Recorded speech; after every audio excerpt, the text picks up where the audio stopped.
Novel तेरी चाहत का हसार, जिसकी राइटर है अना इलियास। ये इसकी पहली एपिसोड है और क्या मुझे नावल की तारीफ़ करने की ज़रूरत है? अना इलियास का नाम ही काफ़ी है। अना इलियास के नावल्स होते ही अच्छे हैं। तो बिना किसी तारीफ़ी कलिमात के हम नावल को पढ़ना शुरू करते हैं। और नावल शुरू करने से पहले मेरी आप सभी लोगों से रिक्वेस्ट है कि चैनल को सब्सक्राइब ज़रूर कीजिएगा। जैसा कि मैं कहती हूँ कि मेरे मेहनत का इनाम आप मुझे चैनल सब्सक्राइब करके दे सकते हैं, तो प्लीज़ प्लीज़ प्लीज़ चैनल को सब्सक्राइब कीजिए। मैं आई कम इन सर? खूबसूरत और बावकार नस्वानी आवाज़ पर सब ने मुड़कर क्लास के दरवाजे की जानिब देखा। स्किन प्रिंटेड शलवार कमीज़ पहने, सर पर स्कार्फ बांधे, दुपट्टा सलीके से आगे फैलाए खूबसूरत तीखे नक्श वाली नई स्टूडेंट ने सबको अपनी जानिब मतवज्जा किया। IBA में MBA के फर्स्ट सेमेस्टर की क्लासेस अभी हफ्ता पहले स्टार्ट हुई थी। यस बेटा, प्लीज़ कम इन, सर अजीम ने उसे अंदर आने की इजाज़त दी। फोल्डर सीने से लगाए, दाएं कंधे पर बैग लटकाए वो अंदर दाखिल हुई। बेटा, आप एक हफ़्ता लेट हैं। जी सर, कुछ पर्सनल रीजंस की वजह से मैं नहीं आ सके, आई एम सॉरी, उसने सलीके से माजरत की। योर गुड नेम बेटा, उन्होंने रजिस्टर खोलते कहा। यमीना सफ़ीर, उसके नाम बताने पर अब की बार शहबाब को यकीन हो गया कि ये वही है। अब ये कमी कमीन भी हमारे साथ बढ़ेंगे। उसके सरगोशे पर वुदान ने अपना झुका सर उठाकर हैरत से उसकी जानिब देखा। इंशाल का रिएक्शन भी इससे मुख्तलिफ ना था। वो तीनों क्लास के आखिरी कुर्सियों पर बैठे थे, तीनों गहरे दोस्त और क्लास के टॉपर्स में से थे। क्या मतलब? वुदान ने उससे पूछा। ये हमारे गांव की लड़की है, बहुत अरसा इसकी दादी हमारे यहाँ काम करती रही हैं, तो अब हमारे इंस्टीट्यूट का ये स्टैंडर्ड है कि इन जैसे लोग हम जैसों के साथ पढ़ेंगे। वुदान तो उसकी इस कदर हाकिमाना सोच सुनकर हैरान हुआ जा रहा था। वो, इंशाल और वुदान कॉलेज के ज़माने से इकट्ठे थे और किस्मत से यूनिवर्सिटी में भी इकट्ठे एडमिशन मिल गया था। वो दोनों जानते थे कि शहबाब ज़मींदार बैकग्राउंड से है, उसके अंदर गुरूर भी था, मगर इस तरह उसने कभी अपनी हाकिमाना सोच का मुज़ाहिरा नहीं किया था। इससे पहले कि वुदान उसकी बात पर कोई जवाब देता, सर ने लेक्चर शुरू कर दिया। गलत बात तो वो किसी की बर्दाश्त नहीं करता था, चाहे सामने उसके अजीज़ तरीन कोई हस्ती ही क्यों ना हो। फ़िलहाल तो वो खामोश हो गया, मगर दिल में इरादा कर लिया कि बाहर निकलकर इसकी तबीयत साफ़ करेगा। पीरियड ख़त्म होने के बाद वो तीनों कैफ़े आ गए, क्योंकि अगला पीरियड फ्री था। तुमने उस वक्त जो क्लास में बात कही, मैं अब तक तुम्हारे अल्फाज सुनकर शॉक्ड हूँ। वुदान की सुई अब तक उसी बात में अड़ी हुई थी। यार, बात यह है कि हम जितना मर्जी पढ़ लिख लें, यहाँ से हम वैसे ही ऊंचे शिमले और स्टेटस कॉन्शियस में फंसे रहेंगे, शहबाब ने अपने सर की जानिब इशारा करते कहा। शहबाब ने अपनी जानिब से उसके एतराज़ को हल्का लिया, मगर वो ये नहीं जानता था कि उनकी दोस्ती के बीच एक तूफ़ान आने वाला है। तो फिर एक काम करो, अपनी डिग्रीज़ को जला दो। वुदान जितने ठंडे मिजाज का लगता था, अंदर से उतना ही जज्बाती था। क्या हो गया यार, तू क्यों उस लड़की को इतना इशू बना रहे? उन्होंने बर्गर लिए और अपनी टेबल पर जा बैठे। मैं लड़की को इशू नहीं बना रहा, मैं तुम्हारी उस सोच को इशू बना रहा हूँ। कॉलेज यूनिवर्सिटी में पढ़ना सिर्फ डिग्रियाँ लेना नहीं, अपनी सोच को और शख्सियत को बदलना है। ये एहसास करना है कि सिर्फ हम ही अपने पैसों की वजह से इतने हाई कैलिबर के लोग नहीं जिनका उन डिग्रियों पर हक है। हम यहाँ के ठेकेदार नहीं, हमसे कहीं ज़्यादा ज़हीन लोग हैं जो शायद ज़िंदगी की बहुत सी सहूलत से महरूम हैं, मगर वो हमसे भी ज़्यादा ज़हीन है। जब हम यहाँ पढ़ते हुए इस बात का तखसीस नहीं करते कि हमारा क्लास फेलो ईसाई है, हिंदू या किसी और फ़िरके से ताल्लुक़ रखने वाला, क्योंकि वो मालदार है, तो फिर हमें क्या हक पहुँचता है कि एक शख्स को सिर्फ इसलिए हकारत की निगाह से देखे कि वो किसी लोहार या मोची की औलाद है। वो जो भी है ना, वो हमसे लेकर खा रहा है और ना उसकी तालीम का ख़र्चा हम उठा रहे हैं। तो हमें क्या तकलीफ़ है कि वो जो भी हासिल करे हमारे साथ बैठे, या हमें इस काबिल ना समझे कि हम उसके साथ बैठें। वुदान का अंदाज़ देखकर शहबाब और इंशाल दोनों हक्का बक्का रह गए। वुदान को साल में एक ही मरतबा गुस्सा आता था, और फिर जब आता था तो हर किसी की बोलती बंद करवा देता था। उसकी सबसे अच्छी बात यह थी कि वो कभी गुस्से में चिल्लाता नहीं था, उसका गुस्सा भी ठंडा होता था उसकी शख्सियत की तरह, मगर ऐसी बातें बोल जाता था कि अगला बंदा शर्म से पानी पानी हो जाए। तो एक लड़की के लिए हमारी 5 साल दोस्ती ख़राब कर रहा है। अब की बार वो भी तैश में आया, क्योंकि वुदान की बातों का उसके पास कोई जवाब नहीं था। क्योंकि 5 साल बाद मुझे तेरी असली फरसुदा सोच का अंदाज़ा हुआ है। और बजाय तो ये मानने के कि तू गलत कर रहा है, तू उस पर डटा हुआ है वुदान की बात पर। वो और मुश्ताल हुआ। तो एक अनजान लड़की की क्या लड़की की रट लगाई हुई है तुमने? मैं सिर्फ तुम्हें अपनी सोच को तब्दील करने की बात कर रहा हूँ। हमें हक नहीं पहुँचता कि हम किसी की ऐसी चीज़ को तज़हीक का निशाना बनाएं जिसमें उसका कोई हाथ नहीं। वुदान के संजीदा लहजे ने उसे गम व गुस्से से बेहाल कर दिया। तुम उसके पीछे मेरे साथ दुश्मनी कर रहे हो? शहबाब ने गुस्से से उसे देखते हुए कहा। नहीं, मैं इंसानियत के पीछे ये सब कर रहा हूँ, उसने सामने देखते हुए कहा। जब से वो आया था यूनिवर्सिटी के चॉकलेटी बॉय के नाम से जाना जाने लगा था। लंबा कद, चौड़े शाने, घने सिया बाल, गहरी ब्राउन आंखें, हल्की सी शेव और तीखे नकूश देखने वालों को बहुत मगरूर लगता था। वो था भी ऐसा। बहुत कम किसी से फ्रैंक होता था, लड़कियों से लिए दिए गुफ्तगू करने वाला। जो लड़की फ्री होने की कोशिश करती इस तरह हदबंदी करता कि वो खुद शर्मिंदा हो जाती। इंशाल और शहबाब भी अच्छी शख्सियत के मालिक थे। उन तीनों की दोस्ती इसलिए थी कि तीनों लड़कियों की इज्जत करते थे। इसीलिए पहली मर्तबा वो शहबाब की इस गुफ्तगू से बहुत हैरान और अफसोस में मुब्तला हुए। वुदान चूँकि ये सब बर्दाश्त नहीं कर सका, सो उसने कह दिया। उसकी अच्छी आदत ये थी कि वो दिल में बात नहीं रखता था, इसीलिए लोग उससे ज़रा मोहतात होकर ही मिलते थे। ठीक है, फिर ये याद रखना कि तुमने एक लड़की के लिए हमारी दोस्ती को ख़त्म किया है। मैं अपने आबा और अजदाद की वैल्यूज़ को चैलेंज नहीं कर सकता। शहबाब उससे ज़्यादा सच्चाई बर्दाश्त करने का मुतहम्मिल नहीं था। मैं ये याद रखूँगा कि मैंने इंसानियत की खातिर एक ऐसे शख्स को छोड़ा जिसके लिए अल्लाह और उसके रसूल के अहकामात से ज़्यादा इंसानों के बनाए हुए उसूल अहमियत के हामिल थे। वुदान के मजबूत लहजे और ख़ुद पर पड़ने वाली तंजिया नज़रों को उसने गुस्से से देखा। इतनी बातें मैंने कभी अपने बाप की भी नहीं सुनी, उसने दांत पीसते कुर्सी से उठते हुए कहा। मैंने भी इसीलिए सुनाई है कि अल्हम्दुलिल्लाह मैं तुम्हारा बाप नहीं, वुदान ने इस्तेज़ाइया मुस्कुराते हुए कहा। तुम इस बकवास से दुश्मनी के दरवाजे खोल रहे हो, शहबाब ने अपनी लाल गुस्सेली आंखों को सिकोड़ कर कहा। वाकई जागीरदार ही निकले। मैं इस दुश्मनी को ओन करता हूँ। Do whatever you want. वुदान ने भी एक एक लफ्ज़ चबाते हुए उसकी जानिब देखा। वो गुस्से से वुदान को घूरता हुआ अपना बैग और किताबें उठाता निकल गया। वुदान इंशान ने फ़कत इतना कहा। जानता था कि वो गलत नहीं कर रहा था, मगर अब उसे डर था कि वो दोनों के बीच में सैंडविच बन जाएगा। अब मैं तुम्हें भी वजाहतें दूँ, वुदान ने तीखे चतून से उसकी जानिब देखते हुए कहा। नहीं यार, मैं तो खुद उसकी सोच को जानकर आज हैरान हुआ हूँ, मगर अब कहीं ये तुम्हारा इस लड़की के साथ स्कैंडल न बना दे। इंशाल ने अपने खदशे का इजहार किया। मुझे तो अब उससे इससे भी ज़्यादा घटियापन की तवक्को है। खैर, तुम जानते हो मैं किसी से डरता नहीं। वुदान की बात पर वो उसे बस देख कर रह गया। क्या बात है सफ़ीर, कुछ दिनों से मैं नोट कर रहा हूँ कि तुम कुछ परेशान हो। डॉक्टर को दिखाया तुमने, बहुत लापरवाह हो तुम अपनी तरफ से। खलील और सफ़ीर इस वक्त ऑफिस में लंच आवर में इकट्ठे बैठे लंच कर रहे थे कि खलील को महसूस हुआ कि जैसे सफ़ीर कुछ बेचैन है। दोनों तालीम के ज़माने से अच्छे दोस्त थे।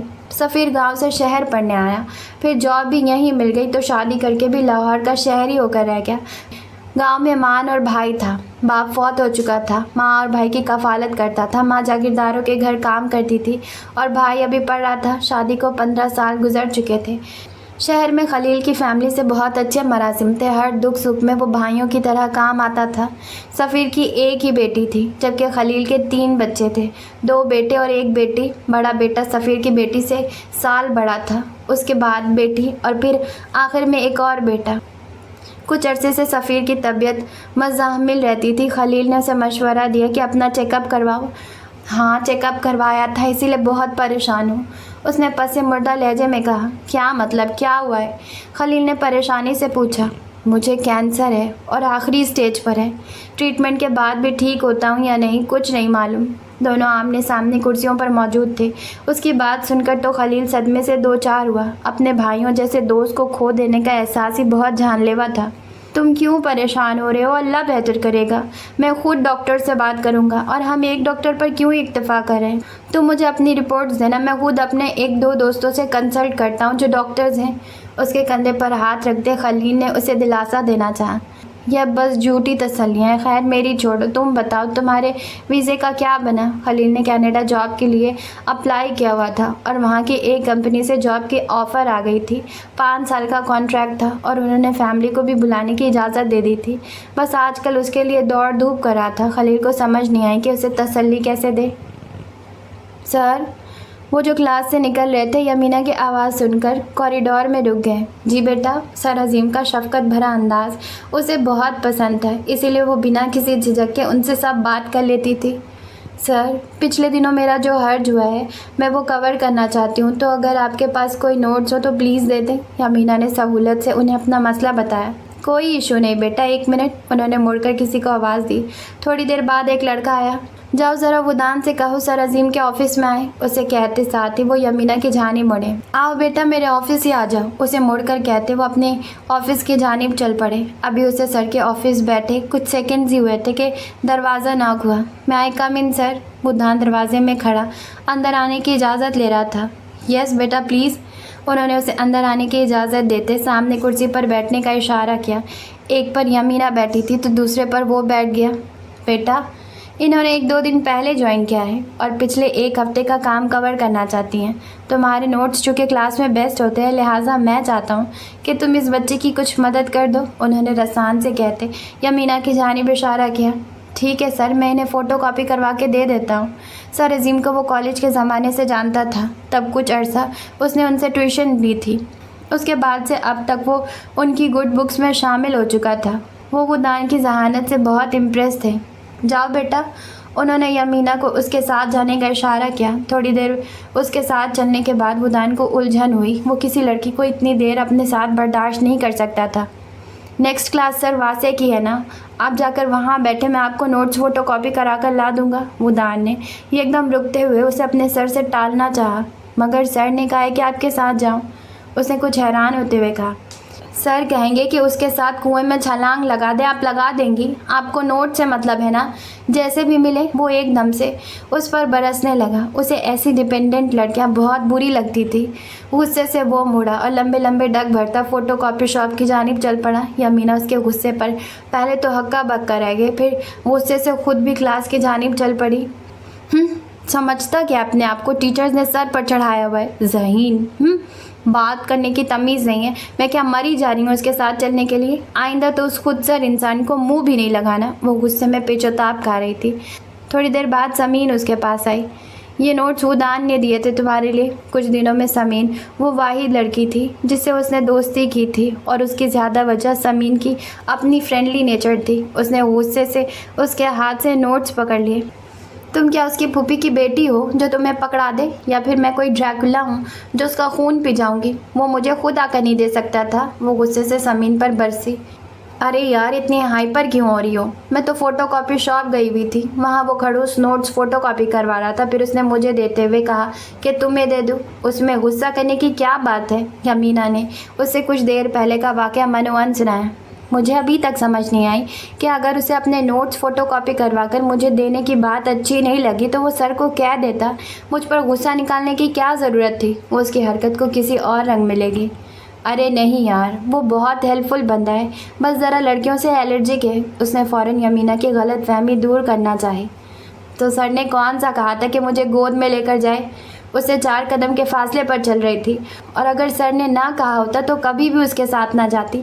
मैं भी लड़कों से इस कदर एलर्जिक हूँ। यमीना का गुस्सा किसी तरह कम नहीं हो रहा था, और उसकी बातों पर समीन को अपनी हंसी रोकनी मुश्किल लग रही थी। हाय, न जाने कौन खुश नसीब होगी जिसे वो गोद में उठाएगा। समीन के आहें भरने पर यमीना ने कोफ से उसे देखा। तुम जैसी लड़कियों ने ही उसका दिमाग 7वें आसमान पर पहुँचाया है, वरना है ही क्या उसमें? पपॉय द सेलर जैसी नाक वाला। यमीना ने क्लास में दाखिल होते हुए वुदान को देखते हुए गुस्से से कहा, यार अब ऐसे तो ना कहो, इतनी क्यूट नाक है उसकी। समीन ने कहका लगाते कहा। तुम तो चुप ही कर जाओ, यमीना ने उसे खामोश करवाते हुए कहा। क्या बात है, कुछ दिनों से आपको बहुत परेशान देख रही हूँ, मुज़्ज़बा ने खलील से पूछा। कुछ देर पहले ही वो ऑफिस से आकर लेट गया था, हालांकि उसका मामूल नहीं था। वो अमूमन घर आकर बच्चों के साथ वक्त गुजारता था, मगर आज न जाने क्यों चुपचाप लेट गया। मुज़्ज़बा को परेशानी लाहक हुई। कुछ नहीं, बस ऐसे ही, उसने टालना चाहा। ऑफिस में कोई बात हुई है? आप परेशान क्यों होते हैं? अल्लाह खैर करेगा।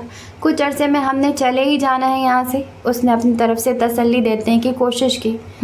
हुकारा भरकर वो उठ कर बैठा। मुज़्ज़बा भी पास ही बेड पर बैठी थी। कुछ तो बताए, वो बेचारगी से बोली। सफ़ीर को कैंसर है, जो कि आखिरी स्टेज पर है। सर झुकाए उसने बताया और कहते साथ ही एक हाथ से आंखों को साफ किया, जो भाई जैसे दोस्त के बिछड़ने का ही सोचकर नम हो गई थी। मेरे अल्लाह, ये क्या हो गया? मुस्बा ने दिल थाम लिया। सफ़ीर तो भाइयों जैसा था, भाभी भाभी कहते ज़ुबान नहीं सूखती थी उसकी। ये कब पता चला आपको? नम आँखों से पूछा। कुछ दिन से तबीयत बहुत बोझल थी उसकी, मैंने चेकअप करवाने का कहा और जब रिपोर्ट्स आई तो तफसील बताते उसने आखिर में ज़ब्त किया। फिर मैंने 2-3 और सर्जन से कंसल्ट किया है, सबकी एक ही राय है कि बचने के चांसेस नहीं। दफ़ा करें उन डॉक्टरों को, वो अल्लाह है ना। मस्बा का तो रोमा सफ़ीर की बीवी के बारे में सोच सोच कर दिल परेशान हुआ जा रहा था। दोनों मियाँ बीवी में शदीद मोहब्बत थी। हाँ, मगर हम हकीकत से मुँह नहीं मोड़ सकते, खलील ने बेबसी से कहा। उसे सबसे ज़्यादा टेंशन अपनी बेटी की है। जाहिर है बाप है, और मुन्ना को तो रखा भी उन्होंने शहजादियों की तरह है। मुन्ना तो उन सबको भी बहुत प्यारी थी, संजीदा से ज़िम्मेदार बच्ची। जब उनके यहाँ आती मस्बा के कितने ही काम कर जाती। मैं एक बात सोच रहा हूँ, बल्कि सोच चुका हूँ, तुमसे मशवरा चाहिए, खलील ने बीवी को देखते हुए कहा। हुक्म करें। वो ऐसी ही थी, कभी उनकी किसी बात से इख्तलाफात न करने वाली। अगर हम मुन्ना को वूदी के लिए मांग लें, मेरी शुरू से ये ख्वाहिश रही है, और अब तो माशाल्लाह बच्चे भी बड़े हो रहे। कुछ सालों तक वूदी भी अपने पाँव पर खड़ा हो जाएगा। हम तो बाहर जा रहे हैं, वो भी अपनी पढ़ाई पूरी करके आ जाएगा, साथ ही मुन्ना को हम बुला लेंगे और सफ़ीर भी मुतमईन हो जाएगा। खलील का फ़ैसला सुनकर मुस्बा मुस्कुराई। आपने तो मेरे दिल की बात कह दी। मैं कब से ये सोच रही थी, मगर हमें पहले बच्चों से पूछ लेना चाहिए। अब वो दौर नहीं कि बच्चों की मर्ज़ी के बगैर उनकी ज़िंदगी के मामला तय कर दिए जाए। सही कह रही हो, कहाँ है वो? मस्बा की बात की तायीद करते उसने वूदी के बारे में पूछा। अभी अपनी कोई असाइनमेंट बना रहा है, रात के खाने के बाद मैं और आप उससे पूछ लेंगे। मस्बा की बात उसके दिल को लगी। ठीक है, वो मुतमईन होकर दोबारा लेट गया। यार, तुमने लिस्ट चेक की है जो सर अजीम ने असाइनमेंट के लिए ग्रुपिंग की सूरत में लगाई है? समीन कंप्यूटर लैब में आई, जहाँ यमीना पहले से बैठी कंप्यूटर पर कुछ काम कर रही थी। नहीं यार, मार्केटिंग वाले सर ने ये जो आर्टिकल समरी के लिए दिया था ना, इसी में टाइम ही नहीं मिला, उसने उकताए हुए लहजे में जवाब दिया। नज़रें हुनूज़ स्क्रीन की जानिब थी। तो बेटा जा कर देखो, तुम्हारे 14 तबक रोशन हो जाएंगे। ओफो, एक तो तुम इतना सस्पेंस क्रिएट करती हो, जल्दी बताओ जो भी मसला है। मेरा पहले से ही बहुत दिमाग ख़राब हो चुका है। समीन की हरकत पर उसे शदीद कोफ्त हुई। तो सुनो, तुम्हारा, मेरा, वुदान और इंशाल का ग्रुप बन चुका है। उफ़, मैं तो इतनी एक्साइटेड हो रही हूँ। इतने हसीन लोगों के साथ तो काम का मज़ा ही दोबाला हो जाएगा। उसके आवाज़ से एक्साइटमेंट झलक रही थी। क्या? उस डायनासोर के साथ? वो तो सदमे से बेहाल हो गई। उसे अपनी समातों पर यकीन नहीं आया। यार, इतने हैंडसम बंदे के बारे में आइंदा तुमने इस तरह की कोई बात की ना तो मैंने तुमसे नाराज़ हो जाना है। समीन ने उसे डायनासोर से मिलाए जाने पर शदीद बुरा मानते हुए कहा। तुम जैसी जज्बाती लड़कियों का कोई इलाज नहीं, मगर मैं उसके साथ काम नहीं कर सकती। इंतहाई खुद पसंद इंसान लगता है मुझे। उसे अपना आर्टिकल भूल चुका था। उसे वहीं छोड़कर वो सर अजीम के ऑफिस चल पड़ी। वुदान का भी हाल इससे मुख्तलिफ नहीं था। वो लाइब्रेरी में बैठा सेलिंग द इनविजिबल पढ़ा था कि इंशाल उसके पास आया। चलो यार, सर अजीम ने ग्रुप्स बनाकर लिस्ट लगा दी है। अब पूरे 2 साल एक ही ग्रुप मेंबर्स के साथ गुजारा करना होगा। इंशाल की बात पर वो तेज़ी से बुक बंद करता उठा। जैसे ही नोटिस बोर्ड पर अपने ग्रुप मेंबर्स के नाम पर नज़र पड़ी, उसका मीटर घूम गया। ये लड़कियों के साथ हमारा ग्रुप क्यों बना दिया है सर ने? उसे सख्त कोफ्त हुई। तो बेटा, उस दिन सीनियर से सुना नहीं था कि सर ऐसे ही ग्रुपिंग करते हैं? मैं सर से बात करता हूँ, हम दोनों आराम से काम कर लेंगे। हमारा ग्रुप अलग कर दें। उसने हल निकालते हुए सर के ऑफिस का रुख किया। जी अमीना, क्या बात है बेटे? वो जो सर के ऑफिस बैठी उनके फ़ोन से फारिग होने का इंतज़ार कर रही थी। सर के फ़ोन बंद करने के बाद आने का मकसद पूछने पर दिमाग में लफ्ज़ तरतीब देने लगी। सर, वो जो आपने ग्रुपिंग की है, मैं उसके बारे में बात करने आई हूँ। उसने तंबी बांधी। सर, क्या मेरा और समीन का एक ग्रुप नहीं बन सकता? मैं आपको यकीन दिलाती हूँ कि हम आपको बहुत अच्छा काम करके देंगे। अब आप स्टूडेंट्स मुझे बताएंगे कि मुझे क्या करना चाहिए। यमीना को पहली मर्तबा सोचना पड़ा कि हर एक के बारे में इतनी जल्दी राय कायम नहीं कर लेते। सर अब इतने अच्छे भी नहीं थे जितना उसने समझा था। लेकिन सर, लेकिन कुछ नहीं। जो ग्रुप्स बन गए हैं वो बन गए हैं। अब मैं उसके बारे में कोई और बात नहीं सुनूंगा। आपने कुछ और कहना है तो ठीक है, otherwise you may go now. Sir के सर्द लहजे पर उसे अपना यहाँ आना हमाकत लगा। मुंह लटकाए वो बाहर चली गई। अभी सर अजीम यमुना को भुगताकर फारिग हुए थे कि वुदान उनका दिमाग खाने आ गया। सर वो एक बात करनी थी आपसे। उनकी इजाज़त मिलते जैसे ही वो अंदर आया, उनसे कुछ कहने की इजाज़त मांगी। फरमाएं अब आप। उन्हें किसी हद तक तो अंदाज़ा हो गया था, फिर भी वो उसके सुनने के मुंतज़िर थे। सर क्या मेरा और इंशाल का अलग ग्रुप नहीं बन सकता? आप जानते हैं मैं लड़कियों से एलर्जिक हूँ। उसे उम्मीद थी कि सर उसके मिजाज से वाकिफ़ हैं, लिहाजा वो कोई इशू नहीं बनाएंगे। बेटा अगर इतने ही एलर्जिक थे तो यूनिवर्सिटी क्यों जाएंगी, या फिर अपनी एक अलग यूनिवर्सिटी खोल लो जहाँ लड़कियाँ ना हो। उन्होंने गुस्से से उसे घूरते हुए कहा। वो तो सर के अंदाज देखकर हैरान और परेशान हो गया। अब सारी क्लास मुझे मिलकर सिखाएगी कि मुझे क्या करना है। अपने ये टेंट्रम्स घर रख कर आएँ। अगर आप मखलूत तालीम ले रहे हैं तो आपको हर किसी को फेस करना आना चाहिए, चाहे वो लड़की है या लड़का। अब अगर इसके बाद कोई और आया ग्रुप्स का इशू लेकर तो मैंने उसे टर्मिनेट कर देना है। आप भी याद रख लें और बाकी सबको भी बता दें।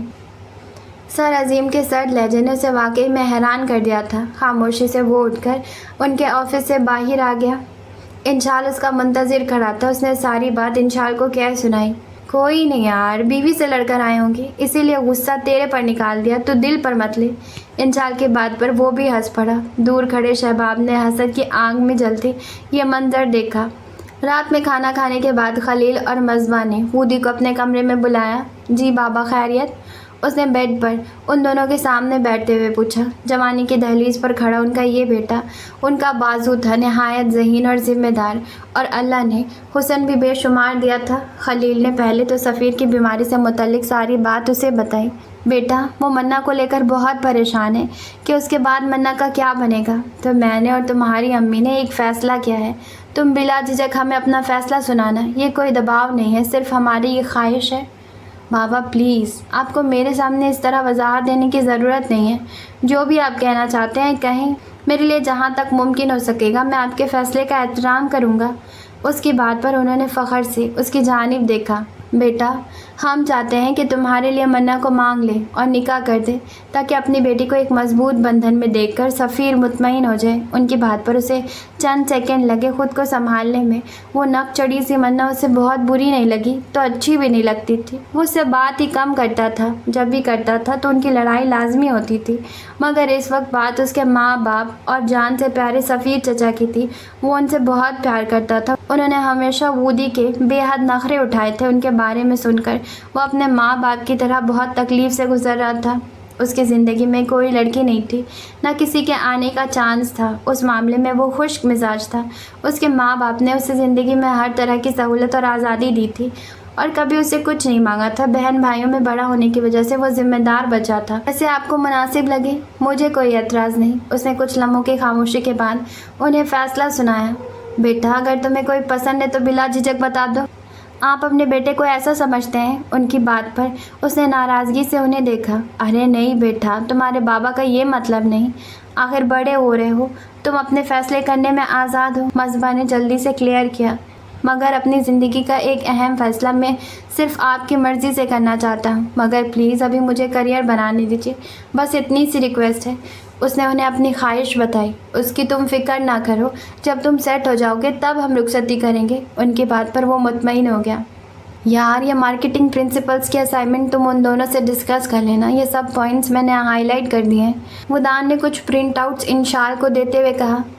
यार मेरा ख्याल है वो आज नहीं। इंशाल की बात पर उसका पारा हाई हो गया। ये हाल है, ऐसी गैर जिम्मेदार लड़कियों के साथ सर ने हमारी ग्रुपिंग की है। कल हमारी प्रेजेंटेशन है और आज वो गायब है। कल पका पकाया फल खाने आ जाएंगी। एक तो वो बमुश्किल उनके साथ काम करने पर राज़ी हुआ था और पहली असाइनमेंट और प्रेजेंटेशन पर उनकी गैर हाज़िरी पर चिराग पा हो गया। वो दोनों उस वक्त लाइब्रेरी में बैठे हुए थे और वुदान की आवाज़ इतनी ऊंची थी कि करीब के रैक से किताबें लेती यमीना और समीन के कानों तक बखूबी पहुंच गई। यमीना गुस्से से खौल कर रह गई। सुबह से वो इसी असाइनमेंट के लिए खप रही थी। दिल तो उसका क्या कि अभी जाकर उसके ग्रुप को छोड़कर आने का ऐलान कर दे, फिर चाहे जो भी हो। मगर फिर सोचा नहीं, अब उसको अच्छी तरह जिद करना है। समीन का हाथ पकड़कर उनकी टेबल की जानिब गई। दोनों किताब पर झुके हुए थे। टेबल बजाया। जैसे ही उन्होंने सर उठाया, आतिशफिशा बनी यमीना पर नज़र पड़ी। सफ़ेद शलवार, ब्लू और क्रीम कलर की शर्ट पहने, सफ़ेद ही दुपट्टे लिए और क्रीम कलर का स्कार्फ सर पर बांधे वो देखने वालों को ठटकने पर ज़रूर मजबूर कर देती थी। तीखे नक्श उस वक्त गुस्से के बाइस और भी तीखे लग रहे थे। डार्क ब्राउन गहरी आंखें एक अजीब सा हुज़न लिए हुए थी, मगर मुकाबिल भी वुदान था। इतनी आसानी से किसी से मुतासिर नहीं होता था, और ये लड़की तो वैसे भी कल से उसे अपनी दुश्मन अव्वल लग रही थी। अगर ग्रुप में काम करने का हौसला नहीं है तो सर को डायरेक्ट कहें, बग़ैर तस्दीक के लोगों पर फतवे नहीं लगाने चाहिए। और इंशाल भाई, आपको कुछ देर पहले मैंने मैसेज किया था कि हम लाइब्रेरी में हैं, शायद आपने पढ़ा नहीं। उदान की तबीयत साफ़ करने के बाद उसकी तोपों का रुख इंशाल की जानिब था। अभी कल ही तो उसने समीन और यमीना का नंबर लिया था। जाहिर है जब काम इकट्ठे करना है फिर उन्हें डिस्कशन के लिए हर वक्त कॉन्टैक्ट में रहना था। इंशाल ने सिर्फ अपना ही नंबर दिया था। वुदान की लड़कियों के बारे में खुश्क मिजाजी के बायस उसने वुदान का नंबर उनमें से किसी को नहीं दिया था। ओह सॉरी, वाकई मैंने चेक नहीं किया। इंशाल ने अपना मोबाइल बैग से निकाल कर देखा तो वाकई उस पर यमीना का मैसेज आया हुआ था। आप लोग प्लीज़ बैठे ताकि हम डिस्कस कर लें, उसने उन दोनों को कहा। यमीना कुर्सी घसीट कर वुदान के मुकाबिल बैठ गई। वुदान तो हैरान था कि एक ही दिन में इंशाल उनका भाई बन गया। बेटा, तुझे तो मैं बाद में पूछूंगा। दिल में इंशाल की खबर लेने का सोचा। ये मैंने कुछ डिटेल्स ली हैं, आप लोग भी चेक कर लें। उसने समीना को इग्नोर करके वही पेजेस समीन को पकड़ाए जो कुछ देर पहले उसने इंशाल को दिए थे। वुदान की इस हरकत पर यमीना ने कहा जाने वाली नज़रों से उसे देखा, जो उसकी खुद पर पड़ने वाली नज़र से अनजान नहीं था, मगर फ़िलहाल वो इग्नोर कर गया। वरना जिस तरह उसने आकर वुदान को बातें सुनाते ऐलान जंग किया था, वुदान कभी बख्शने वालों में से नहीं था। लड़का हो या लड़की, उससे फासले पर रह कर बात करती थी। तो वो जो हम सुबह से इन्फॉर्मेशन ढूंढ रहे हैं उसका क्या होगा इंशाल भाई? अब की बार यमीना ने सिर्फ इंशाल को ख़ास तौर पर मुखातिब करके वुदान को जताया। हु केयर्स, तुम मुझे इग्नोर करते हो, मैं तुम्हें उससे ज़्यादा करती हूँ। हम एक काम करते हैं, ये दोनों इन्फॉर्मेशन कंसीडर करते हैं, कुछ इसका और कुछ उसका मटेरियल यूज़ करते हैं और उसको टाइप कर लेते हैं। वुदान, तुम इन दोनों के पॉइंट्स हाईलाइट करो, फिर उसकी नीट कॉपी टाइप कर लेते हैं। इंशाल तो बुरा फंसा था, लिहाजा उसने वुदान को इन्वॉल्व करवाकर माहौल को नॉर्मल बनाना चाहा। आप ये करवा लें तो मैं टाइप करके अभी आपको दे जाती हूँ। मुझे सर काज़मी ने बुलाया। वैसे भी मैं मेहनत किए बगैर बैठकर खाने वालों में से नहीं हूँ। वुदान को जताकर वो उठी, उसके साथ ही समीन भी उठ गई। साइको, उसकी बात सुनकर वुदान ने मुंह बना कर कहा। अभी यमीना इतनी दूर नहीं गई थी कि उसकी बात ना सुन सकती। वो बोलने ही लगी थी कि समीन ने उसका बाजू मजबूती से थाम कर उसे ऐसा करने से रोका। सुना तुमने क्या कह रहा है? दुख और ज्यादती के सबब उसकी बमुश्किल आवाज़ निकली। यार जाने दो ना, जो भी कर ले काम उन्हीं के साथ करना पड़ेगा। फिजूल की लड़ाई मोल लेने से क्या फ़ायदा? उसने उसे समझाते अपने साथ तकरीबन घसीटते हुए लाइब्रेरी से निकाला। तुम तो कहोगी तुम्हारा चहीता जो है, मगर मुझे किसी का डर नहीं है। मुझे डिग्री इस बंदे ने नहीं देनी और मुझे यूनिवर्सिटी से निकालने का ये कोई रीज़न नहीं होगा कि मैं इस जैसे डायनासोर के साथ काम नहीं करना चाहती। उसके गुस्से में वुदान को डायनासोर से मिलाए जाने पर ज़मीन ने दिल ही दिल में लाहौल पड़ी। इतने डैशिंग बंदे को वो किससे मिला रही थी? वाकई साइको है। ज़मीन ने भी वुदान की बात की तायीद की। अपनी सोच पर वो खुद भी हंस पड़ी।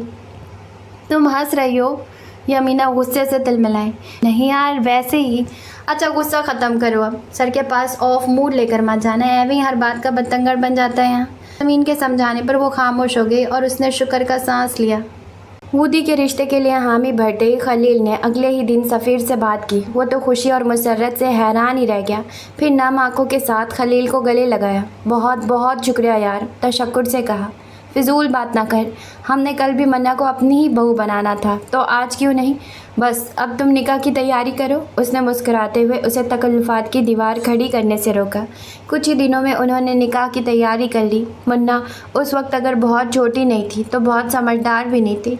वुदी की उम्र उस वक्त 15 बरस, जबकि मुन्ना 14 बरस की थी। बस उसे इतना बताया गया था कि वो अपने चाचा खलील की अब पक्की वाली बेटी बन गई है। बहुत धूम धड़ाका उन्होंने नहीं किया था, बस कुछ चीदा चीदा लोगों को बुलाकर निकाह कर दिया गया था। मुन्ना को सिर्फ इतना पता था कि कुछ पेपर पेपर्स पर उसके साइन करवाए गए थे।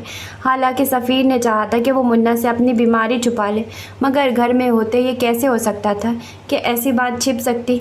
और कैंसर जैसी बीमारी का नाम ही तो इतना मशहूर है कि हर बच्चा बड़ा इस नाम से वाकिफ़ है और ये जानता है कि ये कोई बहुत ख़तरनाक बीमारी है। मुन्ना ने भी एक दिन अपने माँ बाप की बातें सुन ली थी। बीमारी की डिटेल्स तो इतनी समझ नहीं आई, मगर ये ज़रूर पता चल गया था कि कैंसर आखिरी स्टेजेस पर है। अपनी जान से प्यारे बाबा की अपनी ज़िंदगी से चले जाने के ख्याल से ही वो पसमर्दा सी हो गई। उसे इस बात का पता नहीं था कि उसकी पूरी ज़िंदगी उस नए रिश्ते से बदल कर रह गई है। उसके निकाह के कुछ ही दिनों बाद खलील और उसकी फैमिली का कनाडा का वीज़ा आ गया। सिवाय बूदी के वो उसी मुल्क में रहकर तालीम मुकम्मल करना चाहता था। वो हॉस्टल शिफ्ट हो गया था और अपना घर उन्होंने किराए पर दे दिया था। खलील को गया अभी हफ्ता ही हुआ था कि एक रात सफ़ीर की हालत बिगड़ गई। फ़ौरन हॉस्पिटल ले जाया गया, मगर रास्ते में ही वो दम तोड़ गया। मुन्ना और रोमा पर तो क़यामत टूट पड़ी। उदी उन दिनों अपने पेपर्स में बिज़ी था। सफ़ीर चचा के घर जाने का टाइम ही ना मिल सका। महीने बाद जब पेपर से फारिग हुआ तो ख्याल आया कि चचा की तबीयत का पता किया जाए। वहाँ पहुँचा तो उनके घर के बाहर बड़ा सा ताला देखकर वो बहुत हैरान हुआ। साथ वाले घर की बेल दी। एक खातून बाहर आई। अस्सलाम वालेकुम आंटी, यहाँ सफ़ीर चचा रहते हैं, आप कुछ जानती हैं कि वो कहाँ हैं? उनके घर तो ताला लगा हुआ है। बेटा आपको नहीं पता, उनका तो महीने पहले इंतकाल हो गया था और बीवी ने इतना सदमा लिया कि 15 दिन बाद वो भी चल बसी। अब तो बेचारी मुन्ना अकेली रह गई है। वूदी को तो कितनी ही देर अपनी समातों पर यकीन नहीं आया। ये क्या हो गया था? 1 महीने के अंदर उसके जान से प्यारे चचा और चची उसके लिए अपने जज्बात पर काबू पाना मुश्किल हो रहा था। बेटा तुम अंदर आ जाओ, मुझे तुम्हारी तबीयत ठीक नहीं लग रही। उसके जर्द पड़ते चेहरे को देखकर उस खातून ने उसे अंदर आने को कहा। नहीं मैं ठीक हूँ। मुन्ना कहाँ है? बदिक्कत खुद को संभाल कर वो बोला। बेटा ये तो नहीं पता, शायद उसके कोई रिश्तेदार उसे ले गए हैं। मैं भी 1-2 दिन पहले शहर से बाहर थी, आई हूँ तो यहाँ ताला लगा हुआ था। उसके बाद पर वो और परेशान हुआ। चले शुक्रिया कहते साथ ही उसने इजाज़त मांगी। 1-2 और घरों से पूछा, मगर कोई नहीं जानता था। हॉस्टल वापस जाकर उसने बाप को कॉल मिलाई। वो भी वहाँ जाकर ऐसा मसरूफ़ हुआ था कि सफ़ीर का हाल पूछ ना सका। मगर अब जो कुछ वूदी ने बताया था वो सुनकर ना सिर्फ दुखी हुआ बल्कि बेहद परेशान था। उसका भाई और माँ शेखुपुरा से आगे एक गांव में रहते हैं, तुम ऐसा करो वहाँ जाकर पता करो। वूदी ने गाँव का नाम नोट कर लिया और अगले दिन ही वहाँ जाने का फ़ैसला किया। जो कुछ भी था मुन्ना उसकी अमानत थी। यार सारी स्लाइड्स रेडी हैं ना? उदान ने इंशाल से कंफर्म करवाया। ये उनकी इस सेमेस्टर की पहली प्रेजेंटेशन थी। जैसे ही सब स्टूडेंट और सर अजीम क्लासरूम में दाखिल हुए और उन्होंने स्टार्ट का इशारा किया, उदान ने प्रेजेंटेशन देनी शुरू की। बाकी तीनों भी पीछे ही खड़े थे। प्रेजेंटेशन का स्टार्ट, एंड और दरमियान में 1-2 स्लाइड्स का ब्रीफ उदान ने करना था और बाकी तीनों ने आगे पीछे आते बाकी के स्लाइड्स को ब्रीफ करना था। स्लाइड चेंजेस करने की जिम्मेदारी यमीना की थी। इंशाल और उदान के निस्बत वो और समीन काफ़ी कंफ्यूज थी। स्टार्ट बहुत अच्छा हुआ। इंशाल की बारी तक सब सही था, मगर जैसे ही यमीना की बारी आई उसकी मर्तबा स्लाइड समीन्स ने चेंज करनी थी। 2 स्लाइड्स तक तो सब सही रहा। जैसे ही तीसरी स्लाइड चेंज की तो वो किसी कपल की निहायत नाकाबिल एतराज़ तस्वीर थी। समीन और यमीना के तो हाथ पाँव फूल गए। समीन के पास खड़े इंशाल ने फ़ौरन स्लाइड हटाई। अगली स्लाइड बिल्कुल ठीक थी, मगर यमीना से शर्म के बाइस पूरी क्लास के सामने बोला नहीं जा रहा था। उदान ने नहायत रसान से उसके पास खड़े होते रोस्ट्रम के पीछे से उसका बाजू पकड़कर ऐसे हटाया कि सब यही समझे कि उदान की ही बारी थी। फिर बाकी की प्रेजेंटेशन उदान और इंशाल ने ही संभाली, मगर एक बहुत गलत इंप्रेशन उनकी जानिब से गया। वो दोनों तो नज़रें नहीं उठा पा रही थी। सारा वक्त बस साइड पर खड़े होकर वाइट बोर्ड पर खुलने वाली स्लाइड्स को देखती रही। उदान ने जिस तरह खुद पर जब्त किया हुआ था ये सिर्फ वही जानता था। जैसे ही प्रेजेंटेशन ख़त्म हुई, चीज़ें समझते उसे अपने मोबाइल पर मैसेज मौसूल हुआ। मैसेज शहाब की जानिब से था। Congrats on your perfect presentation, revenge has started. उसने सर उठाकर देखा तो वो विक्ट्री का निशान बनाता अपनी शातिर मुस्कुराहट उसकी जानिब उछालता क्लासरूम से बाहर जा रहा था। सबके बाहर जाते ही समीन कुर्सी पर बैठकर ज़ोर शोर से रोने लगी, क्योंकि ये स्लाइड्स वही फ़ोटोशॉप से बनवा कर लाई थी। उसे नहीं मालूम था ये किसने किया था। आई स्वेयर इसमें मेरी कोई गलती नहीं, उसने रोते हुए इंशाल को कहा, जो उसके रोने पर उसके पास रखी कुर्सी पर बैठ चुका था। दूसरी जानिब सर पकड़े यमीना बैठी थी। समीन प्लीज़ रोए नहीं, हमें से किसी ने आपको कुछ कहा? इंशाल ने उसे रसानियत से समझाया। हाँ मगर लेकर तो मैं ही लाई थी ना। प्लीज़ समीन, आपकी या हम में से किसी की कोई गलती नहीं है। आई नो ये किसने और क्यों किया है, मैं ख़ुद उससे हैंडल कर लूँगा। आप दोनों टेंस मत हो, और सर से भी बात कर लूँगा। आप दोनों पर कोई बात नहीं आएगी। प्लीज़ चेयर अप नाउ, संजीदगी से कहते वो क्लासरूम से निकलकर सर के ऑफिस की जाने बढ़ गया। नाउ इट्स ऑल राइट, उसके जाते ही इंशाल ने कहा। ये क्यूट सी समीन आज उसे भी इतनी ही क्यूट लग रही थी। उठे चलें, अब कैफ़े चलते हैं, कहीं अब आपकी दोस्त साहिबा भी रोने की तैयारी न पकड़ लें। वो शहज़ादा गुलफाम तो चला गया मुझे दो गमज़दा लड़कियों में छोड़कर, उसने खुशगवार लहजे में कहते उनका ध्यान बटाने की कोशिश की। वो तीनों उठकर कैफ़े की जानिब बढ़े। क्लासरूम से निकलकर वो सीधा मास कॉम के डिपार्टमेंट के ग्राउंड में आया, जहां उसने शहबाब को जाते हुए देखा था। उसके साथ कुछ और लड़के और लड़कियां भी थे। वो उनके पास जाकर रुका। मुझे तुमसे कुछ बात करनी है, अकेले में। तुम्हें जो भी बात करनी है सबके सामने कहो, अगर हिम्मत है तो, शहबाब ने उसे जोश दिलाना चाहा।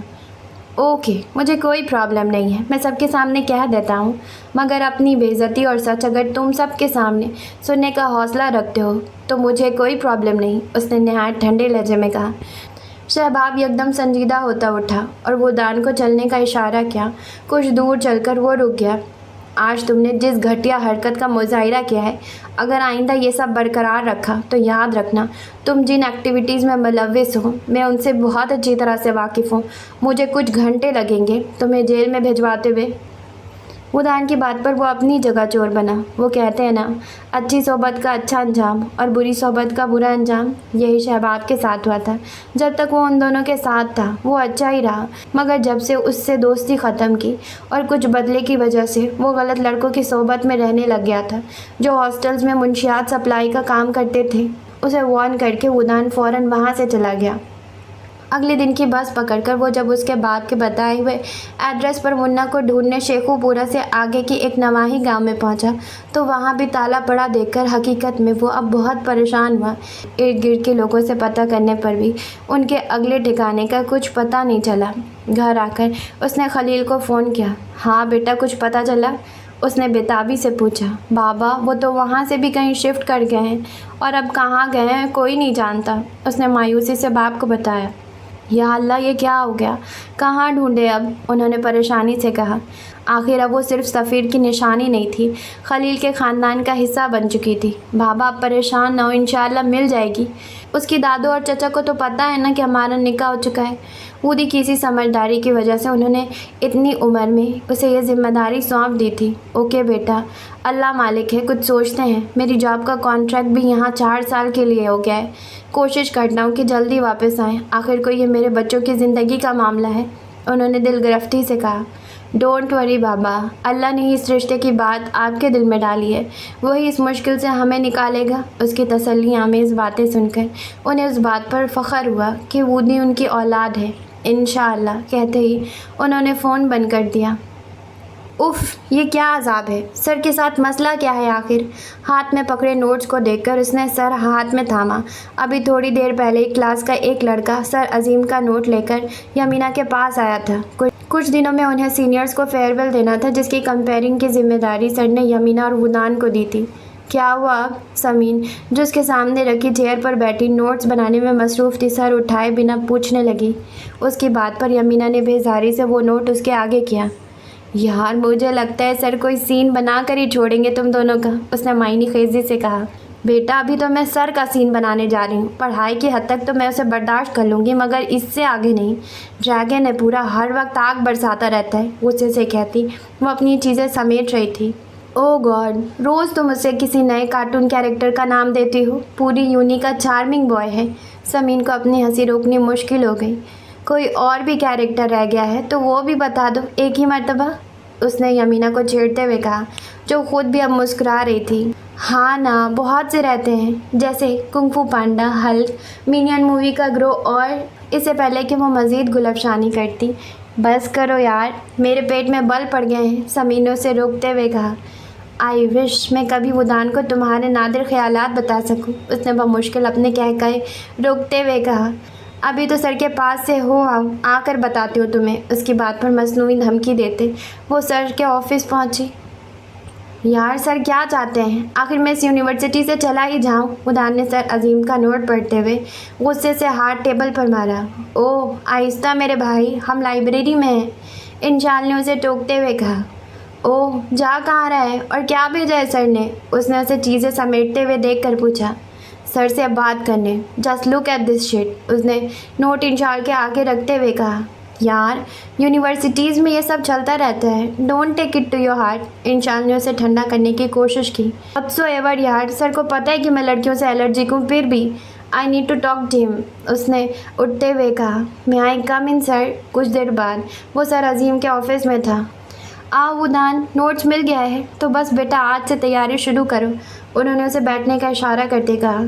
सर मैं ये नहीं कर सकता, आप किसी और को ले लें इस सब के लिए, मैं तो फंक्शन में भी आने में इंटरेस्टेड नहीं हूँ। उसके बाद पर सर अजीम का पारा हाई हुआ। फिर वही बात, क्या प्रॉब्लम है तुम्हारे साथ? सर प्रॉब्लम कोई नहीं, बस मैं ये सब नहीं कर सकता। उससे बात नहीं बन पड़ी। मेरा नहीं ख्याल कि तुम इतने इनकॉन्फिडेंट हो कि इतने से लोगों को फेस ना कर सको। जो अभी से लोगों को मोटिवेशनल सेमिनार्स देता है वो इतने से बंदों में नर्वस हो सकता है। सर इसमें मैं अकेला होता हूँ, कोई लड़की साथ नहीं होती। उसने अब असल वजह बताई। फिर लड़की वाली बात, वो तुम्हें खा जाएगी क्या? सर के गुस्से से भुनाने पर उसकी हंसी निकल आई।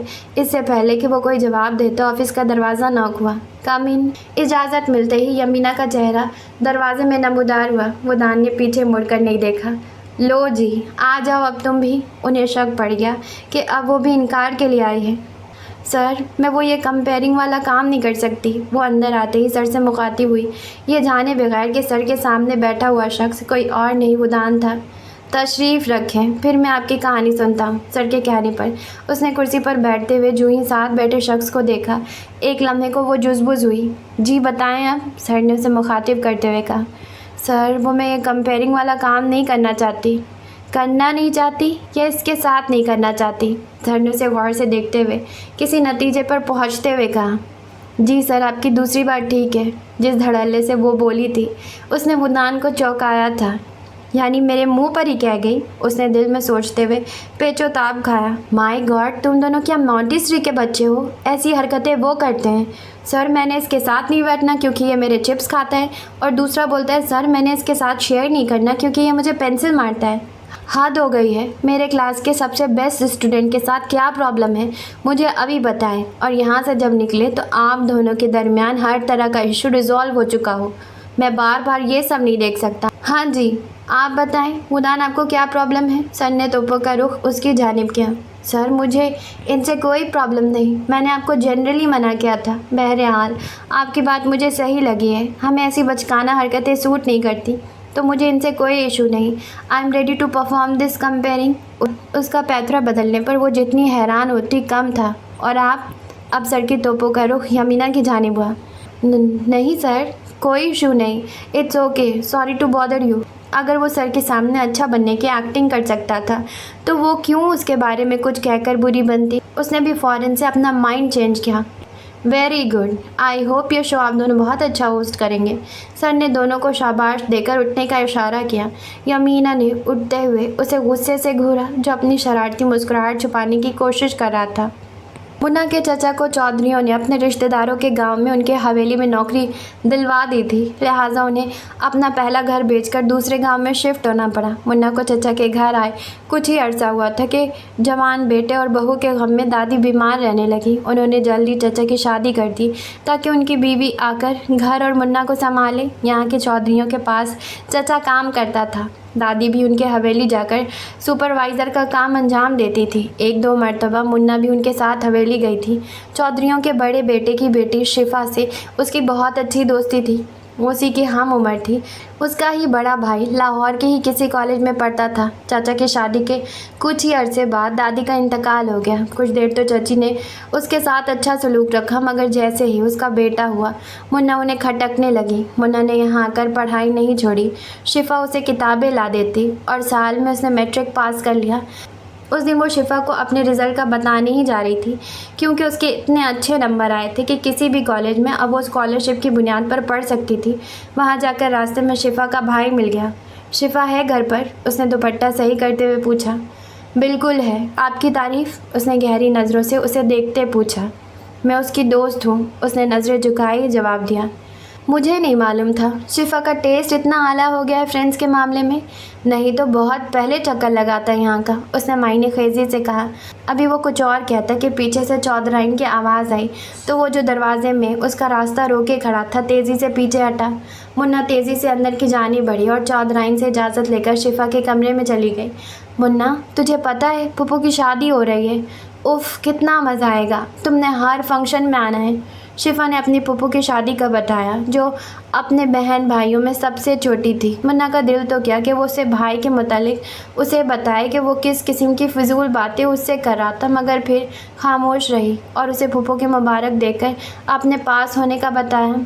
ग्रेट यार, तो अब तुम कॉलेज में एडमिशन का क्या करोगी? चाचा को कहा तो है कि एडमिशन दिला दें लाहौर में, वहाँ जाकर मैं खुद ही अपने ख़र्चे का इंतज़ाम करूँगी। वैसे भी अबू ने जो मेरी सेविंग्स करवाई थी वो मेरे पास ही हैं, एडमिशन का तो सारा खर्चा निकल ही जाएगा, फिर देखेंगे। अल्लाह तुम्हारे हक़ में बेहतर करे, शिफा ने सच्चे दिल से उसके लिए दुआ की। ये मैंने कुछ मटेरियल निकाला है रिगार्डिंग द कैंपरिंग। अगले दिन सुबह में क्लास स्टार्ट होने से पहले उदार ने उसे कुछ पेपर्स पकड़ाए। इतनी पेंडू नहीं हूँ कि मुझे कुछ आता जाता नहीं है, ऑलरेडी मटेरियल लेकर सर से अप्रूव करवा चुकी हूँ। और आप अपने आप को अक्ले कुल क्यों समझते हैं? एक आप ही इस दुनिया में जीनियस हैं। कल की भी खौलन आज उसे निकालने का मौका मिल गया। जी नहीं, मैंने ऐसा कोई दावा नहीं किया। उदार ने पहली मर्तबा उसके तने चेहरे को दिलचस्पी से देखा। करना चाहिए भी नहीं। क्लासेस ऑफ होने के बाद मैं हॉल में आ जाऊंगी तो हम रिहर्सल स्टार्ट कर देंगे। कहते साथ ही आतिशफिशा बनी वो कॉरिडोर से निकलकर ग्राइंड की जानिब चल पड़ी जहां उसे समीन आती हुई दिखाई दी। क्लासेस ऑफ होने के बाद दोनों अपना अपना मटेरियल लिए हॉल में पहुंचे। बारी बारी अपनी लाइंस बोली, बाकी का इंतज़ामिया भी वही थी। थोड़ी देर बाद जब उन दोनों ने माइक में वही लाइंस बोली तो उदान की आवाज़ बहुत मतवाज़िन थी, जबकि यमीना की आवाज़ थोड़ी फटी फटी और इतनी वाज़ेह नहीं थी। यमीना, आपकी आवाज़ बहुत अजीब सी आ रही है। सर बासित, जो उस पूरे फंक्शन को ऑर्गेनाइज़ करवा रहे थे, वो नागवारी से बोले। सर, ये माइक को बिल्कुल पास करके बोल रही हैं, इसको पीछे रखेंगी तो इनकी आवाज़ ठीक हो जाएगी। उदान ने सर बासित को कहा। वो जानता था अब उसको डायरेक्ट कुछ कहा तो उसका दिमाग फिर ख़राब हो जाना है, इसीलिए उसने खुद से उसे नहीं टोका। यमीना ने गुस्से से उसे देखा। अगली मरतबा उसने थोड़ा फासले से ही अपनी लाइन्स बोली तो आवाज़ बिल्कुल सही लगी। आप मुझे पहले नहीं बता सकते थे? सर से इंसल्ट करवानी ज़रूरी थी। आप जैसे लोग कभी दूसरों को आगे बढ़ता नहीं देख सकते। जैसे ही सर उसे ओके कह के बोले, उसने उदान पर तंज के तीर चलाए। आप अपनी हर नाकामी के बाद दूसरों को यूं ही मुर्दे इल्ज़ाम ठहराती हैं। वो तो था ही ठंडे मिजाज का, लिहाजा यमीना के तंज के तीर रास्ते ही में गिर गए। वो यमीना को लाजवाब करके स्टेज से उतर चुका था। इस बंदे के साथ रहकर मुझे यकीनन बीपी हाई की बीमारी हो जानी है, यमीना ने दिल में कुल्लाते हुए सोचा। मुन्ना का एडमिशन उसके हस्ब मंशा कॉलेज में हो गया था और हॉस्टल का इंतज़ाम भी। उसने शुक्र किया कि अब उसे चची की कड़वी कसैली बातें सुननी नहीं पड़ेंगी। 1-2 साल में उसकी ज़िंदगी क्या से क्या हो गई थी। माँ बाप की मौत ने उसको जहाँ रिश्तों की महरूमी दी थी वहाँ निडर और ख़ुद एतमाद भी बना दिया था। वो जान गई थी कि दुनिया में अकेले रह जाने वालों को अपना रास्ता खुद तलाश करना पड़ता है। उंगली पकड़कर चलाने वाला तो अब कोई था ही नहीं, लिहाजा वो वक्त से पहले ही बहुत समझदार हो गई थी। ज़ूबिया फूफू के मेहंदी का दिन था। वो हवेली में ही आई हुई थी।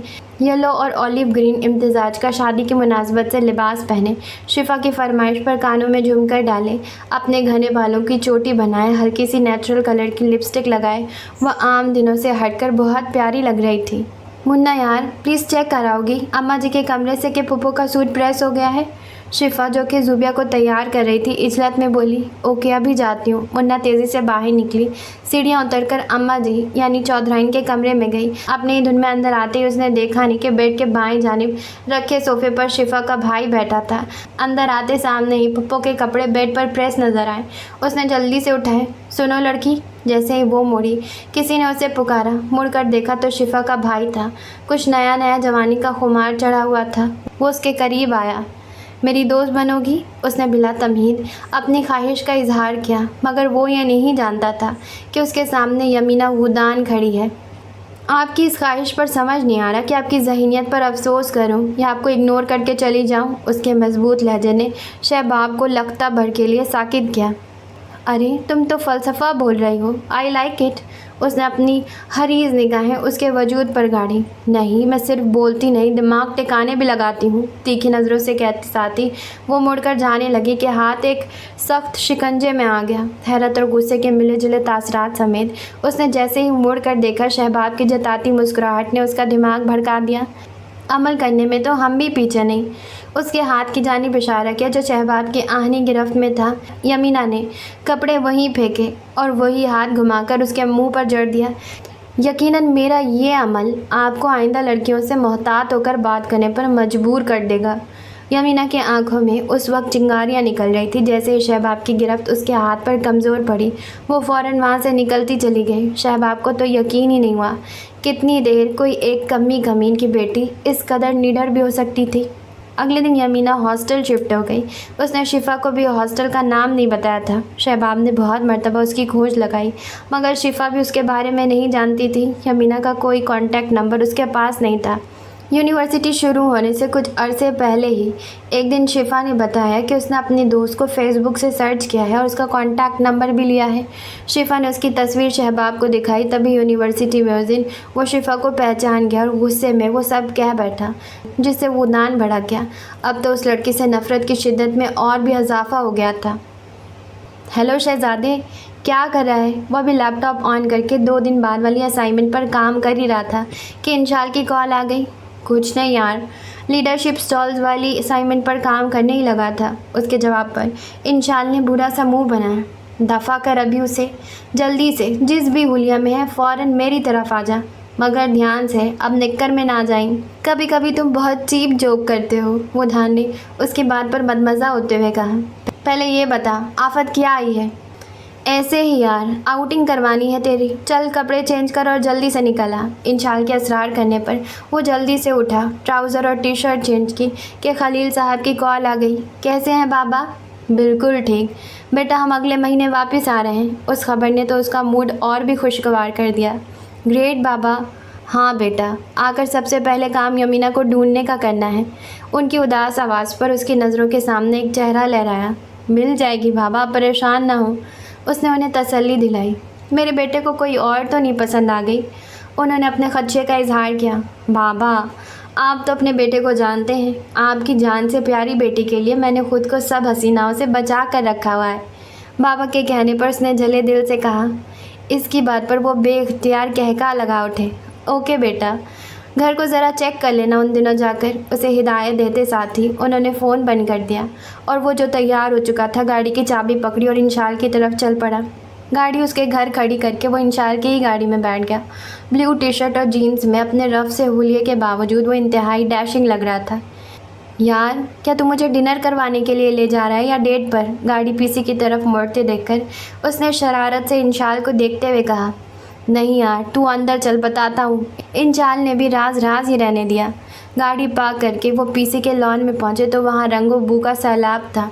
इंशाल, बकवास कर भी दे अब, उदान ने अब झुंझलाकर उससे पूछा। यार, चाचू के ऑफिस का फंक्शन था तो उन्होंने बुलाया, मैंने सोचा तुझे भी ले जाऊँ। इंशाल के बताने पर उदान ने उसे घूरा। पहले बक बक नहीं कर सकता था? सब उनके ऑफिस के बंदे हैं। तूने हमें अब्दुल्ला बना दिया है जो पराई शादी में नाच रहा है, उदान ने खफ़त से कहा। चुप कर, आ तुझे चाचू से मिलवाता हूँ, इंशाल ने उसकी बात पर हंसते हुए कहा। दूर खड़े उसे ताहिर साहब किसी लड़की के साथ खड़े नजर आए जो स्कार्फ में थी। इतने आज़ाद माहौल में जहाँ लड़कियाँ फैशन के नाम पर खुद को अया कर रही थी, वहाँ एक स्कार्फ और मतानत से दुपट्टा ओढ़े एक लड़की लोगों को हैरत ज़दा ही कर रही थी। वो दोनों भी हैरान हुए। लड़की की उनकी जानिब पुश थी, सो वो उसे देख नहीं पाए। अस्सलाम वालेकुम चाचू। इंशाल को करीब आता देखकर वो भी खुशगवार तासरात समेत उनकी जानिब बढ़े।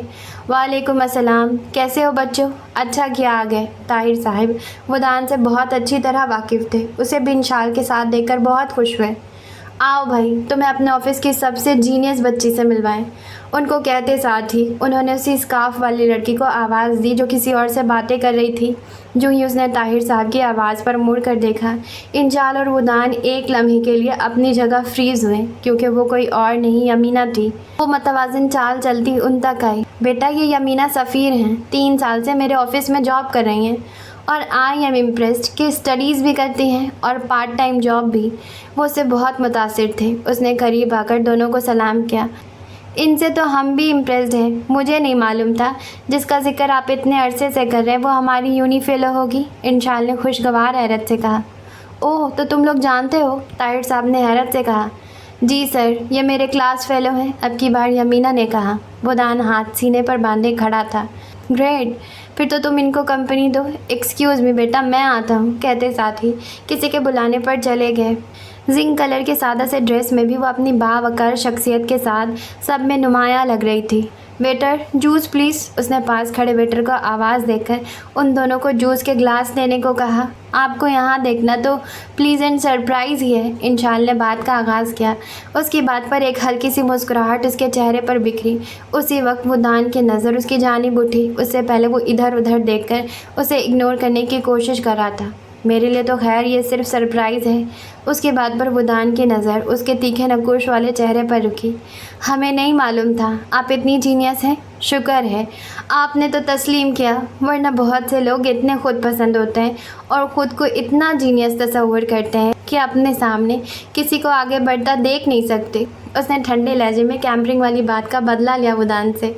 अफसोस कि कुछ लोग जीनियस तो होते हैं मगर कॉमन सेंस से बेबहरा, और यही खामी उनकी जहानत पर पानी फेर देती है। अब की बार वुदान ने उसे जताया, न जाने क्यों मगर उस लड़की के चेहरे पर गुस्से वाले तासरात देखने में अब उसे मज़ा आता था। क्या कशिश थी, वो खुद भी अनजान था। वो बार बार उसके चेहरे में उलझता था, किसी और के चेहरे का अक्स नज़र आता था मगर वो किसी सबूत के बिना पर कोई कदम नहीं उठाना चाहता था। इससे पहले कि वो कोई करारा सा वुदान को जवाब देती, किसी ने उसे पुकार लिया। वो कच्चा चबाने वाली नज़रों से वुदान को घूरती एक्सक्यूज़ करती चली गई। उसने अपनी मुस्कुराहट बमुश्किल जूस का ग्लास पीते छुपाई। तुम दोनों तीसरी जंग अजीम ला कर रहोगे, इंशाल ने तासीफ भरी नज़रों से उसे देखा। वहाँ से वापस आकर उसने कुछ सोचते हुए इंशाल को कॉल मिलाई जो सोने की तैयारी कर रहा था। यार, अपने चाचू को कहकर मुझे यमीना का बायोडेटा पता करवा दो, उनके पास तो सब रिकॉर्ड होगा उसका। उसके हेलो के जवाब में वुदान ने बिना कोई तमीद बांधे कहा, या अल्लाह, मैं क्या कोई ख्वाब देख रहा हूँ या यह हकीकत है? अभी कुछ देर पहले जिसे करारे जवाब दिए जा रहे थे उसका पता करवाया जा रहा है। भाई, तू कहीं गिरा तो नहीं? क्या पता कहीं सर पर चोट से तेरी याददाश्त गुम हो गई हो।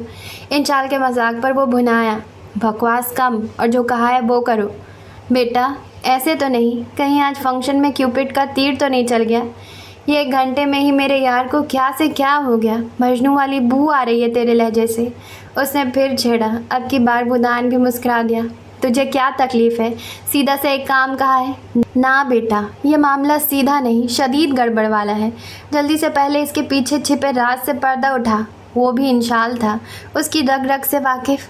यार, तू मुझे जितनी जल्दी उसकी इन्फो देगा उतनी जल्दी इस राज पर से पर्दा उठेगा। अब तुझ पर डिपेंड करता है तू कितनी जल्दी ये राज जानना चाहता है। वुदान ने होशियारी से उसे फंसाया। बहुत चीज़ है तू, सो भी तुझे बताता हूँ, फ़िक्र ना कर। कितनी देर बचेगा? इंजाल की धमकी पर अब की बार उसने कहा लगाया। अगले दिन वुदान पहले अपने घर गया। वो एक फ़्लैट लेकर उसी में रह रहा था। इतने बड़े घर में घर वालों के बगैर रहना उसे अच्छा नहीं लगता था। सो उनके जाने के बाद शुरू में वो हॉस्टल में रहा और फिर कुछ अर्से बाद फ़्लैट ख़रीद लिया। वो और इंशाल अपनी फ्रीलांसिंग की एक कंपनी चलाते थे जिसमें वो ग्राफिक डिज़ाइन से मुतालिक प्रोजेक्ट्स करके अपना ख़र्चा खुद उठाते थे। उसके अलावा BBA के बाद उन्होंने कुछ कोर्सेज़ ऐसे किए थे कि वो फिर मोटिवेशनल सेमिनार्स मुख्तलिफ़ यूनिवर्सिटीज़ के लिए करते थे। वो हमेशा से ज़िम्मेदार था, लिहाजा बहुत जल्दी उसने ख़ुद को इस्टेब्लिश करने का सोचा। अब उसने इंशाल के साथ बिज़नेस का प्लान किया था। टेंडर्स उन्हें मिल चुके थे। खलील साहब ने भी अपना सरमाया उसको अपने बिज़नेस में इन्वेस्ट करने का कहा। उन्होंने ऑफ़िस लोकेशन देख रखी थी। अब मसला मॉर्निंग में ऑफ़िस को देखने का था, मगर अब खलील साहब की वापसी का सुनकर वो मुतमईन हो गया था कि मॉर्निंग में वो और इवनिंग में इंशाल और वो खुद ऑफ़िस को देख लेंगे। कुछ अर्सा पहले ही उसने अपना घर किराएदारों से खाली करवाया था। वहाँ थोड़ी बहुत मरम्मत करवाने का काम था। अभी वो अपने एक दोस्त का नंबर ढूंढ ही रहा था जिससे घर की रेनोवेशन करवा दे कि इंशाल की कॉल आई। मैंने जानबूझकर फ़ोन लेट किया है। इंशाल की शरारती आवाज़ पर वो मुस्कुराए बगैर न रह सका। चलो अब जल्दी से बताओ क्या इन्फॉर्मेशन मिली है। उसने कोशिश की कि वह अपना लहजा थोड़ा सरसरी सा रखे। ओए होए रोमियो, इंशाल ने उसे छेड़ते हुए कहा। और फिर जो इन्फॉर्मेशन इंशाल ने बताई उसके बाद किसी शक की गुंजाइश नहीं थी कि अमीना ही उसकी मुन्ना है। वो पहले ही दिन उसके नाम पर चौंका ज़रूर था। उसके चेहरे में भी कोई अक्स नज़र आता था, मगर तब की 2 चुटिया करने वाली मुन्ना और अब के स्कार्फ में लिपटी खूबसूरत नकोश वाली अमीना बहरहाल बहुत फ़र्क था। मगर कुछ दिन तो उसने खुद को जुटलाया। फिर आखिर एक दिन एडमिन ऑफिस जाकर उसकी मालूमात लेनी चाहिए तो उन लोगों ने बताने से इनकार कर दिया कि इस तरह वो किसी की इन्फॉर्मेशन लीक नहीं करते। और कल रात ये जानकर कि वो इंशाल के चचा के ऑफिस में काम करती है, उसने वक्त ज़ाय किए बगैर उसकी मालूमात लेने का सोचा। वो जानता था कि इंशाल ये काम आसानी से करवा लेगा और वही हुआ। चल अब ये बता कि माजरा क्या है। वो जानता था अब तो इंशाल्लाह आसानी से छोड़ने वाला नहीं। माजरा ये है कि वो तुम्हारी भाभी है, उधर ने शरारती लहजे में कहा। क्या कह रहा है? कहीं रात में कोई ख्वाब वाब तो नहीं देख लिया? वो तुझे घास नहीं डालती तो उसे मेरी भाभी बनाने पे तुला है। वो जानता था कि इंशाल्लाह को यकीन नहीं आएगा क्योंकि वो जानती है कि मैं घास नहीं खाता। ये कहते साथ ही उसने अपने निकाह की कहानी उससे सुनाई। यार ये तो अजीब ही कहानी हो गई है। उसे याद होगा? याद होना तो चाहिए क्योंकि वो इतनी छोटी नहीं थी कि याद न रहे। तो अब 2 दिलों का मिलन कैसे होगा? यार एक तो तुम ये इंडियन मूवीज़ देखना बंद कर दो। सीरियसली इतने अजीब डायलॉग्स बोलते हो? फुदान ने उकताहट से कहा। यार अभी बाबा आ रहे हैं, बल्कि सब वापस आ रहे हैं। नेक्स्ट मंथ उनको बताऊंगा, फिर कुछ देखते हैं। अभी तो वो खुद उस हकीकत पर कुछ हैरान था। चल यार बेस्ट ऑफ लक। समीन को बता दूँ? समीन और इंशाल की खामोश मोहब्बत से वो वाकिफ़ था। दोनों एक दूसरे को पसंद तो करते थे मगर अभी कहने की हिम्मत नहीं थी। जी नहीं, अभी सब्र। लड़कियां वैसे भी हल्के पेट की होती हैं, जितना मर्ज़ी मना कर लो आगे बात पहुंचानी होती है। अभी वेट करो। अभी तो मुझे खुद समझ नहीं आ रही कि कैसे रिएक्ट करूं। वो जो कल तक दुश्मने अव्वल थी अब दुश्मने जहाँ बन गई है। इंशाल ने उसकी बात उचकते हुए कहा। उधान भी हंस पड़ा। जी नहीं, अभी ये इतना भी रोमियो नहीं बना। उसने इंशाल से ज़्यादा शायद खुद को झुठलाया। दिल उसकी जानिब क्यों खिंचता था यह आज उसे अंदाज़ा हुआ था। अल्लाह ने तो इतना प्यारा रिश्ता उनके माबीन बनाया था। वो जो उसकी महरम थी तो फिर क्यों ना वो उसकी जानिब मतवज्जा होता। इंशाल का फ़ोन बंद करके वो घर के लॉन में आ खड़ा हुआ। बेतरतीब सोचे थी, दिल अजीब सी लय पर धड़क रहा था। उसने निकाह के बाद से बार बार खुद को सिर्फ यही बावर करवाया था कि वो किसी की अमानत है और उसे कभी भी कहीं भी इसमें ख़यानत नहीं करनी।